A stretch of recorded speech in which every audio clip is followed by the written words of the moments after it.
শ্রীমদ্ ভাগবত যথাযথ দশম অধ্যায় বিভূতি যোগ 19 নম্বর শ্লোক।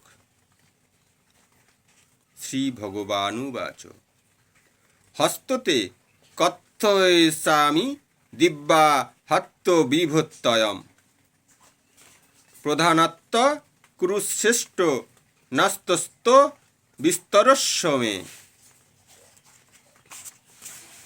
পরমেশ্বর ভগবান বললেন,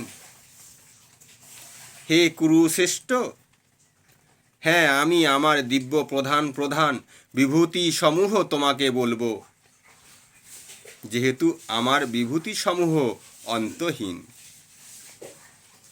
ভগবান শ্রীকৃষ্ণের মত্তত্ব ও তার বিভূতি উপলব্ধি করা সম্ভব নয়।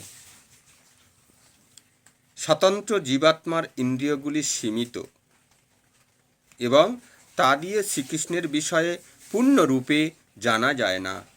তবুও ভক্তেরা শ্রীকৃষ্ণকে জানতে চেষ্টা করেন, কিন্তু তাদের সেই প্রয়াস এমন নয় যে কোনো বিশেষ সময়ে অথবা জীবনের কোনো বিশেষ স্তরে তারা শ্রীকৃষ্ণকে পূর্ণরূপে উপলব্ধি করতে সক্ষম হবেন।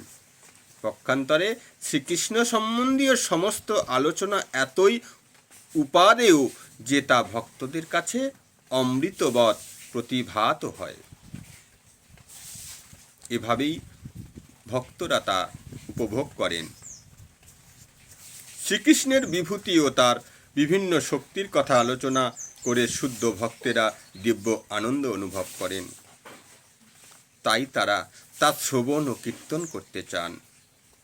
শ্রীকৃষ্ণ জানেন যে জীবেরা তার বিভূতির কুলকিনারা পায় না, জীবেরা তার কোনো বিভূতির কুলকিনারা পায় না। তাই তিনি তার বিভিন্ন শক্তির মুখ্য প্রকাশ্যগুলি কেবল বর্ণনা করতে সমস্ত হয়েছেন। প্রধানত প্রধান মুখ্য প্রকাশ্য কেবল অনুভব করতে পারি, কেননা তার শক্তি অনন্ত। সেই বিভূতি শব্দটির মাধ্যমে সেই ঐশ্বর্যের উল্লেখ করা হয়েছে, যার দ্বারা তিনি সমগ্র সৃষ্টিকে নিয়ন্ত্রণ করেন। অমর কোশ অভিধানে বিভূতি শব্দের অর্থে বলা হয়েছে একটি অসাধারণ ঐশ্বর্য। নির্বিশেষবাদীরা অথবা সর্বশেষবাদীরা পরমেশ্বর ভগবানের অসাধারণ বিভূতি বা তার দিব্য শক্তির প্রকাশ উপলব্ধি করতে পারেন না। জড় ও চিন্ময় উভয় জগতের ভগবানের শক্তি ভিন্ন ভিন্ন প্রকাশের মাধ্যমে ব্যক্ত হয়েছে। এখন শ্রীকৃষ্ণ তা এমনভাবে বর্ণনা করেছেন যে একজন সাধারণ মানুষ তা প্রত্যক্ষ করতে পারে। এভাবে ভগবান তার বৈচিত্র্যময় শক্তির কেবল আংশিক বর্ণনা করেছেন। হরে কৃষ্ণ।